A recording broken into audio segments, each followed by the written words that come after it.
नमस्कार CSK news में आप सभी दोस्तों का एक बार फिर से बहुत बहुत स्वागत है। दोस्तों आज दिन भर की जो फटाफट ब्रेकिंग न्यूज़ निकल के आ रही है, एक एक करके जाने के दोस्तों बड़ी खबर निकल के आ रही है। आपको बता दें, पश्चिम बंगाल पहुंचे प्रधानमंत्री नरेंद्र मोदी का बड़ा ऐलान। कहा बांग्ला चाहे उन्नति, शांति और प्रगति। लोकसभा में टीएमसी हाफ, इस बार पूरी तरीके से साफ। जी हाँ, बड़ी खबर निकल के आ रही है। प्रधानमंत्री मोदी ने ममता बनर्जी को साफ करने का फार्मूला बताया। दूसरी बड़ी अपडेट निकल के आ रही है, पश्चिम बंगाल में पीएम मोदी की रैली से ठीक पहले भाजपाई हुए मिथुन चक्रवर्ती। कहा मैं जो कहता हूं वो मैं करता हूं और जिसके पीछे पड़ता हूं उसको साफ कर देता हूं। इस तरीके से मिथुन चक्रवर्ती ने भाजपा का तिरंगा लहराया। जय जय श्री राम के लगे नारे। दूसरी बड़ी खबर में आपको बताएंगे दोस्तों, जम्मू कश्मीर और में गैर कानूनी ढंग से रह रहे रोहिंग्याओं पर हुआ एक्शन। बड़ी खबर निकल के आ रही है, कई रोहिंग्या भेजे गए जेल, उनको म्यांमार भेजने की बड़ी कार्रवाई शुरू। चौथी बड़ी खबर में आपको बताएंगे, पाकिस्तान में हिंदुओं ने खोला मोर्चा। बड़ी खबर निकल के आ रही है, पाकिस्तान में 5 हिंदू परिवारों के लोगों की हुई थी हत्या। बड़ी खबर निकल के आ रही है, ये भी आपको बताएंगे। तो दोस्तों इस बीच म्यांमार ने भारत से सीमा पार करके शरण लेने वाले पुलिसकर्मियों को सौंपने के लिए कहा। जी हाँ, और तत्काल आदेश दे दिए हैं असम राइफल्स को, किसी भी म्यांमार के लोगों को भारत में एंट्री न दिया जाए। गृह मंत्रालय ने हाई अलर्ट रहने को कहा है। तो दोस्तों सब कुछ खबरें एक एक करके विस्तार से बताएंगे, लेकिन उससे पहले एक छोटा सा निवेदन, अगर आपने चैनल को अभी तक सब्सक्राइब नहीं किया तो प्लीज़ सब्सक्राइब के लाल बटन दबाकर चैनल को सब्सक्राइब करें। और अगर आप भी मानते कि प्रधानमंत्री मोदी हैं तो मुमकिन है तो इस वीडियो को लाइक करके अपना समर्थन देश की गौरवशाली इंडियन आर्मी के लिए जय हिंद लिखना मत भूलेगा। दोस्तों सबसे पहली बड़ी खबर निकल के आ रही है, आपको बता दें पश्चिम बंगाल में प्रधानमंत्री मोदी की गर्जना। बोले जय श्री राम ममता दीदी। बांग्ला लोकसभा में टीएमसी हाफ, इस बार पूरी साफ दिया नारा। बड़ी खबर आपको बता दें, मिथुन चक्रवर्ती भी हुए भाजपाई। प्रधानमंत्री नरेंद्र मोदी पश्चिम बंगाल के दौरे पर पहुंचे। पीएम मोदी ने ब्रिगेड मैदान से रैली को संबोधित किया और ममता बनर्जी के साथ लेफ्ट कांग्रेस पर भी निशाना साधा। पीएम मोदी ने ममता बनर्जी पर निशाना साधते हुए कहा है कि फिलहाल आपने एक ही भतीजे की बुआ होने को मोह को क्यों चुना है। बंगाल के लाखों भतीजे भतीजियों की आशाओं के बजाय आपने अपने भतीजे का लालच पूरा करने में क्यों लग गई हैं। आप भी भाई भतीजावाज के उन कांग्रेसी संस्कारों को छोड़ नहीं पाई जिनके खिलाफ आपने बगावत की थी। इससे पहले ब्रिगेड ग्राउंड पहुंचे अभिनेता मिथुन चक्रवर्ती ने बीजेपी का दामन थामा। प्रधानमंत्री मोदी ने नारा दिया है कि मैं गरीब दोस्तों के लिए काम करता रहूँगा। पीएम मोदी ने कहा मैं गरीब दोस्तों के लिए काम करता रहूँगा, आपकी स्कूटी नंदीग्राम में ही गिर जाएगी। पीएम मोदी ने तंज कसा है जिस तरीके से स्कूटी नंदीग्राम में चला रही थी। पीएम ने कहा कि अब आपकी स्कूटी वहीं पंचर होने वाली है और वहां से अब आगे बढ़ने वाली नहीं है। इस बीच आपको बता दें, पीएम मोदी ने एक तरीके से लोकसभा में आधी जिस तरीके से टीएमसी की सीटें हैं उस पर पीएम मोदी ने कहा है कि फ़िलहाल लोकसभा में आधी सीट टीएमसी हाफ। इस बार पश्चिम बंगाल में पूरा साफ हुआ है। पीएम मोदी ने मिथुन चक्रवर्ती का स्वागत भी किया। बंगाल में दीदी को सीधी चेतावनी दी है। पीएम मोदी ने कहा है कि कुछ लोगों को लगता है कि आज 2 मई आ गई है, यानी पीएम ने आपको बता दें लाखों लाख की रैलियां हुई है। लगभग 7 से 8 लाख के करीब आए लोगों की भीड़ दिख रही थी। आपको बता दें कि इस रैली में 7 से 8 लाख के करीब लोग दिख रहे थे और इस वजह से पूरी तरीके से माहौल चेंज हो गया था और माहौल कहीं ना कहीं तरीके से टीएमसी की हवा पूरी तरीके से ख़राब है। पीएम मोदी की इस पहली रैली के बाद से दोस्तों आपको बता दें कि चुनाव परिणाम के आने के बाद, खास करके चुनाव के तारीखों के ऐलान के बाद पीएम मोदी की ये पहली रैली थी। हम चलते हैं, अगली अपडेट लेते हैं। तो दोस्तों मिथुन चक्रवर्ती ने कहा मुझ पर भरोसा रखना, मैं जो कहता हूँ वो ही करता हूँ। मिथुन चक्रवर्ती का ऐलान। पश्चिम बंगाल में विधानसभा चुनाव से पहले अभिनेता मिथुन चक्रवर्ती ने रविवार को कोलकाता में प्रधानमंत्री मोदी की रैली में भारतीय जनता पार्टी बीजेपी का दामन थाम लिया। मिथुन का भाजपा में शामिल होना बंगाल चुनाव में पार्टी के लिए बेहद अहम माना गया।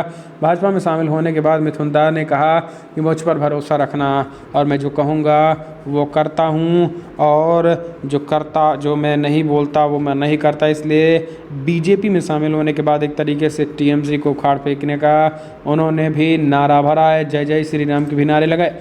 हम चलते अगले अपडेट लेते हैं। तो दोस्तों, पश्चिम पाकिस्तान में 5 हिंदू के परिवारों के 5 लोगों की नृशंस हत्या के बाद विरोध हुआ शुरू। हिंदुओं ने पाकिस्तान में हिंदुओं ने बड़े पैमाने पर किया विरोध प्रदर्शन। जी हाँ, पाकिस्तान में एक बार फिर से हिंदू समुदाय के खिलाफ क्रूर हिंसा का एक मामला सामने आया है। पाकिस्तान में एक परिवार के 5 लोगों की गला रेत कर हत्या कर दी गई है। इस घटना के बाद पाकिस्तान में हिंदू समुदाय जहाँ एक तरफ डरा हुआ है तो वहीं दूसरी तरफ विरोध करने का भी ऐलान कर दिया है। घटना के पीछे के कारण अभी फिलहाल पता नहीं चल सका है। पाकिस्तान में हिंदू और दूसरे अल्पसंख्यक समुदायों के खिलाफ हिंसा के कई मामले सामने आ चुके हैं। मीडिया रिपोर्ट्स के मुताबिक मुल्तान के इस हिंदू परिवार के सदस्यों के लाशें रहीम खान यार शहर से 15 किलोमीटर दूर Chak number 135 P Abu Dhabi colony में उनके घर में मिली है। लेकिन आपको बता दें, इसके बाद से दोस्तों पाकिस्तान के हिंदुओं में ज़बरदस्त गुस्सा है और आज सड़कों पर उतरकर इसके खिलाफ विरोध भी जताया है और ख़ास करके इमरान सरकार को भी चेतावनी डाली है कि अगर इस तरीके से वारदातें होती रहेंगी तो देशव्यापी पाकिस्तान में आंदोलन करने की चेतावनी दी गई है। लेकिन अब सवाल यह है कि उन मानवाधिकार के संगठन कहाँ हैं जो भारत में छोटी छोटी बातों पर अगर पीट कर किसी की हत्या होती है तो इस तरीके की बात सबसे पहले उठाते हैं। हम चलते हैं अगले अपडेट। जम्मू और कश्मीर में रोहिंग्याओं पर हुआ कड़ा एक्शन, 155 से ज़्यादा रोहिंग्या भेजे गए जेल। जी हाँ, म्यांमार ने पड़ोसी इस बड़ी खबर निकल के आ रही है जहाँ पर रोहिंग्याओं पर एक्शन लेते हुए बड़ा एक्शन लिया गया है। जहाँ पर 155 रोहिंग्याओं के खिलाफ पुलिस प्रशासन ने बड़ा एक्शन लिया है और उनको तत्काल जेल भेज दिया गया। हालांकि आपको बता दें, जांच जारी है क्योंकि कागज़ पत्तर जो कुछ देखा गया था उस कागज़ पत्तर देखने के बाद सरकार ने पाया कि कई खामियां हैं और एक तरीके से वो पूरी तरीके से रोहिंग्या मुसलमान साबित हुए थे। और रोहिंग्या मुसलमान न केवल साबित हुए थे बल्कि रोहिंग्या मुसलमानों के खिलाफ पूरे सबूत, और इसी वजह से रोहिंग्या मुसलमानों को लेकर ये बड़ा फैसला लिया गया कि उनको वापस तत्काल भेजा जाए। ये बड़ी खबर निकल के आ रही है, रोहिंग्या मुसलमानों को लेकर ये एक्शन लिया गया है। लेकिन इस बीच दोस्तों हम चलते हैं अगली बड़ी खबर। 155 रोहिंग्याओं के भेजे जाने के बाद दोस्तों म्यांमार ने भारत की सीमा पार करके शरण लेने वाले पुलिसकर्मियों को सौंपने के लिए कहा। जी हाँ, दरअसल म्यांमार ने पड़ोसी देश भारत में उन पुलिस अधिकारियों को सौंपने के लिए कहा है जिन्होंने आदेश मानने से इनकार करने के बाद सीमा पार करके भारत में शरण मांगी है। भारतीय अधिकारियों का कहना है कि अधिकारी और उनके परिवार ने हाल ही के दिनों में सीमा पार की थी। एक पत्र में म्यांमार के अधिकारियों ने मैत्रीपूर्ण संबंध बनाए रखने के लिए इन पुलिस अधिकारियों को वापस करने की बात कही थी। भारतीय राज्य मिजोरम के चंपाई जिले के एक वरिष्ठ अधिकारी डिप्टी कमिश्नर मारिया सिटी लूजुवाली ने रॉयटर्स से कहा है फिलहाल उन्हें म्यांमार के फलाम जिले के अपने समकक्ष का एक पत्र मिला है जिसमें पुलिस अधिकारियों की वापसी के अनुरोध किया गया है। तो ये बड़ी खबर निकल के आ रही है। दोस्तों आपको बता दें, कुछ दिन पहले कुछ पुलिसकर्मी म्यांमार सेना से तंग आकर भारत आ गए थे। लेकिन अब इसी को देखते हुए दोस्तों म्यांमार से आने वाले लोगों को लेकर गृह मंत्रालय ने भी हाई अलर्ट कर दिया है और असम में रह रही सेना को एक आदेश दिया है कि किसी भी सिचुएशन में म्यांमार से किसी भी व्यक्ति को, चाहे पुलिस प्रशासन का हो, सेना का हो या आम नागरिक हो, भारत में एंट्री नहीं करने दिया जाए। हाई अलर्ट कर दिया है गृह मंत्रालय ने। हम चलते हैं अपडेट लेते हैं। भारत नेपाल सीमा पर भारतीय युवक की मौत के बाद सीमावर्ती क्षेत्रों में तनाव, पेट्रोलिंग बढ़ाई गई। नेपाल सीमा पर भारतीय युवक की गोली लगने के मौत का मामला वो 2 दिन बाद नहीं सुलझा, जिससे तनाव की सिचुएशन बन चुकी है। हालांकि दोनों देशों के अफसरों के बीच हुई बैठक में दबाव बनाने के बाद शुक्रवार रात नेपाल पुलिस ने सीमा पर आकर युवक का शव भारतीय अधिकारियों को सौंप दिया गया। जिला प्रशासन के अधिकारी शव लेकर गांव पहुंचे और परिवार वालों के सुपुर्दे खाक कर दिया। रात में युवक का अंतिम संस्कार कर दिया गया। तनाव के चलते शनिवार को भी सीमा पर आवाजाही सामान्य रही। तनाव को देखते हुए सीमावर्ती इलाके में एसएसबी और पुलिस की पेट्रोलिंग बढ़ा दी गई है। नेपाल पुलिस को गोली लगने से बृहस्पतिवार को हजारा थाना क्षेत्र के टिल्ला नंबर 4 निवासी गोविंदा 22 की मौत हो गई थी। तो ये तनाव अब भी जारी। हम चलते हैं अपडेट लेते हैं। तो दोस्तों फिर ड्रैगन की हरकत। लॉकडाउन के दौरान चीन ने दूसरे देशों के उम्मीदों पर फेरा पानी। रिपोर्ट में हुआ है बड़ा खुलासा। जब सारी दुनिया चीन के वुहान से पैदा कोरोना वायरस के डर से अपने घरों में कैद थी तो चीन अपनी एक अलग हरकत में व्यस्त था और ये हरकत थी दुनिया और पर्यावरण को बर्बादी की राह पर ढकेलने में।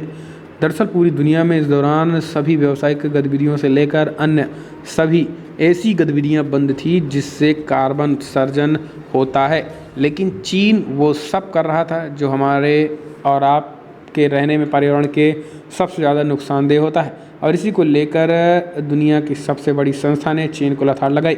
हम चलते हैं, अपडेट लेते हैं। तो दोस्तों फिलहाल बड़ी खबर निकल के आ रही है, म्यांमार में राजनीतिक संकट अब जाकर समझ आए, बहुसंख्यक समुदाय को रोहिंग्याओं को पीड़ा, जिससे रोहिंग्याओं को बाहर निकाल रहे थे। म्यांमार में लोकतंत्र समर्थक आंदोलनकारियों पर सैनिक शासन की जारी बर्बरता के बीच बड़ी संख्या में वहाँ के लोगों का पलायन शुरू हो गया है और वहाँ से भाग रहे दर्जनों लोग भारत की सीमा में प्रवेश कर चुके हैं। उससे भी ज़्यादा लोग इसी मकसद से सीमा के आसपास मौजूद हैं। जानकारों ने कहा है कि अब हालात तो ऐसे हो गए हैं कि पिछले वर्ष में रोहिंग्या और दूसरे अल्पसंख्यकों के साथ जो हुआ वो अब देश की बहुसंख्यक आबादी के साथ दोहराया जाता लग रहा है। आपको बता दें कि म्यांमार के अल्पसंख्यक समूह दशकों से सेना का उत्पीड़न झेलते रहे हैं। पहाड़ी और जंगली क्षेत्रों में रहने वाले अल्पसंख्यक समूहों पर अत्याचार की कहानियाँ बहुचर्चित रही हैं और इन इलाकों में नरसंहार, बलात्कार, यातना, जबरिया, मजबूरी, विस्थापन आदि लंबे समय से रोज़मर्रा की बात रही है। 2016-17 में रखाइन प्रांत में सेना के अत्याचार के कारण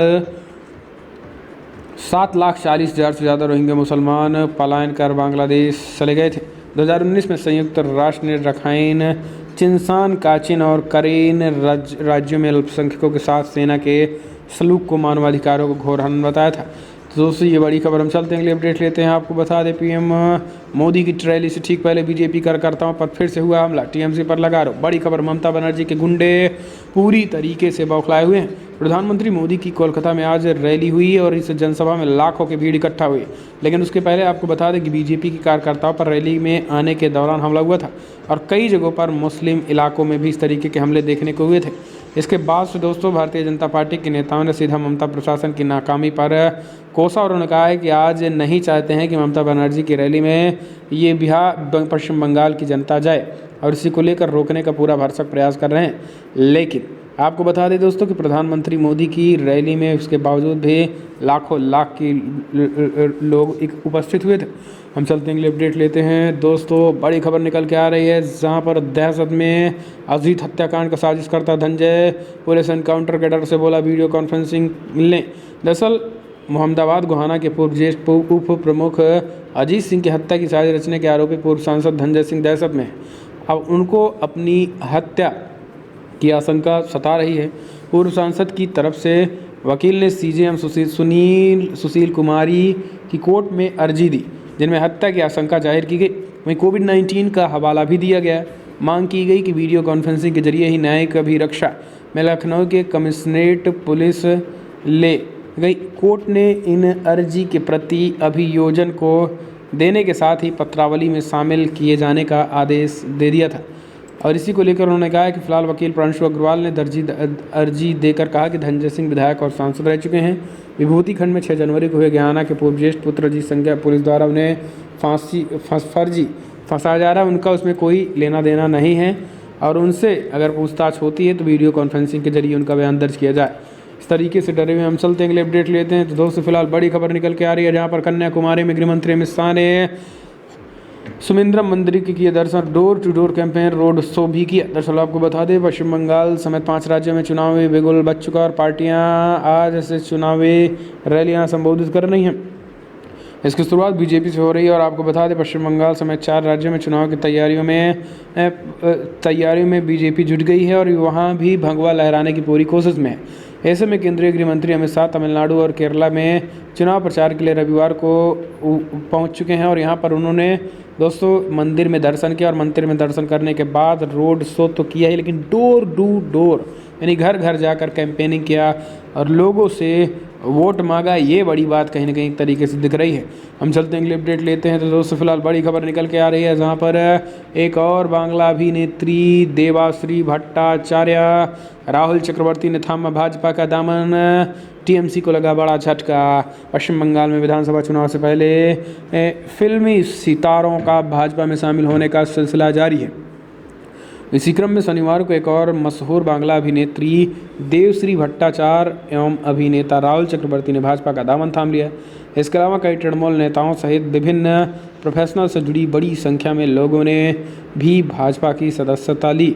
कोलकाता के होस्टिंग स्थित भाजपा के चुनाव कार्यालय में प्रदेश अध्यक्ष दिलीप घोष सहित अन्य नेताओं की उपस्थिति में इन सभी लोगों ने भाजपा की सदस्यता ली। दिलीप घोष ने अभिनेत्री देवाश्री भट्टाचार्य एवं अभिनेता राहुल चक्रवर्ती को पार्टी का झंडा देकर उनका दल में स्वागत किया। और एक तरीके से बड़ी खबर निकल के आ रही है इससे दोस्तों, कहीं ना कहीं बंगाल में ममता की मुसीबतें बढ़ गई हैं। इस बार तो सफाया तय हैं। हम चलते हैं अगले अपडेट लेते हैं। आपको बता दें, महिला दिवस के रूप में सीएम शिवराज की सुरक्षा में तैनात होंगी सिर्फ महिलाएं। महिला सबसे हटकर होगा ये लेडी स्पेशल काफिला। अंतर्राष्ट्रीय महिला दिवस 8 मार्च को मनाया जाता है। इस मौके पर मध्य प्रदेश के मुख्यमंत्री शिवराज सिंह चौहान ने कुछ अलग हटकर करने जा रहे हैं, जो कि प्रदेश के इतिहास में ऐसा पहली बार होगा। वुमेंस डे पर सीएम शिवराज की सुरक्षा पूरी जिम्मेदारी महिलाओं पर होगी और यहाँ तक कि उनके काफिले में चलने वाली पुलिस से लेकर ड्राइवर भी महिला ही होंगी। आपको बता दें कि मीडिया सूत्रों के मुताबिक बताया जा रहा है कि सीएम शिवराज सिंह इस अवसर पर बड़ा कार्यक्रम करने जा रहे हैं। मुख्यमंत्री निवास से लेकर टीटी नगर स्टेडियम तक सीएम चौहान का सिक्योरिटी कवर महिलाओं के ही हाथों में रहेगा। इतना ही मंच पर भी कार्यक्रम का संचालन की जिम्मेदारी भी महिलाओं को दे दी गई है। तो दोस्तों 8 मार्च को महिला दिवस मनाया जाएगा और एक तरीके से कहीं ना कहीं इस बार एक अनोखा महिला दिवस शिवराज मामा मनाने की जुगत में है। हम चलते हैं अगले अपडेट लेते हैं दोस्तों। कर्नाटका में सत्तारूढ़ बीजेपी की जेडीएस के साथ जुगलबंदी से गठबंधन की चर्चाओं पर जोर। जी हाँ, दरअसल कर्नाटका में सत्तारूढ़ भारतीय जनता पार्टी और विपक्षी party Janata Dal secular JDS के एक और चुनाव के लिए आपसी जुगलबंदी से इन दोनों दलों के बीच भविष्य में गठबंधन की अटकलें तेज हो गई हैं। हालांकि पूर्व मुख्यमंत्री और जेडीएस नेता एचडी कुमारस्वामी ने बातचीत में कहा है कि फिलहाल उनकी पार्टी केवल सीमित उद्देश्य के लिए बीजेपी का समर्थन कर रही है।